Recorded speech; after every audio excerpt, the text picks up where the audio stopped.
Hello, GJ. Allow me to tell you a story.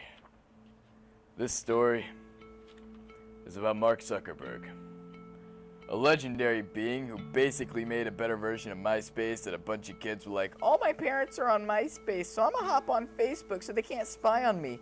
But soon enough, old people infected the site, and Facebook was no longer a social media app, but instead a lifestyle. With over 2.2 billion accounts, all sharing their family dramas, favorite books, and personal information that you wouldn't want anyone else to know.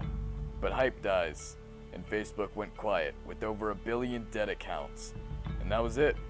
Most kids jumped other social medias, and Facebook had made its fame.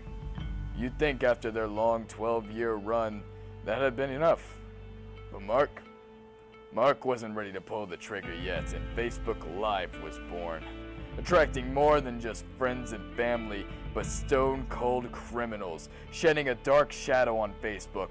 And the media ate it up, accusing him of anything they could, blaming Zuckerberg for fake news, but that was the least of his problems. Soon those accusations got more serious. Mark Zuckerberg, the creator of the most famous social media platform of all time, was being accused of mishandling private information on his users, and the media had finally beaten Mark. But the media only scratched the surface. It wasn't until the questions with the state senates that we finally noticed the truth.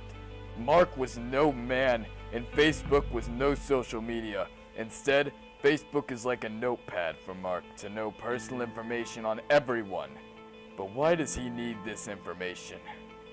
Because he's a 3-trillion-year-old lizard overlord, and one of many at that, sworn to take back the world they once called theirs. They seek to end the human race as we know it.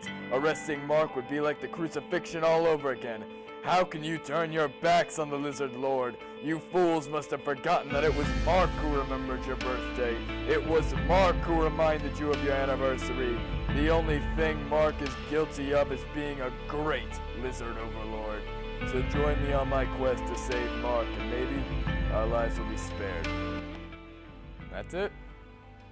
Thank you for taking the time to listen to me, GJ.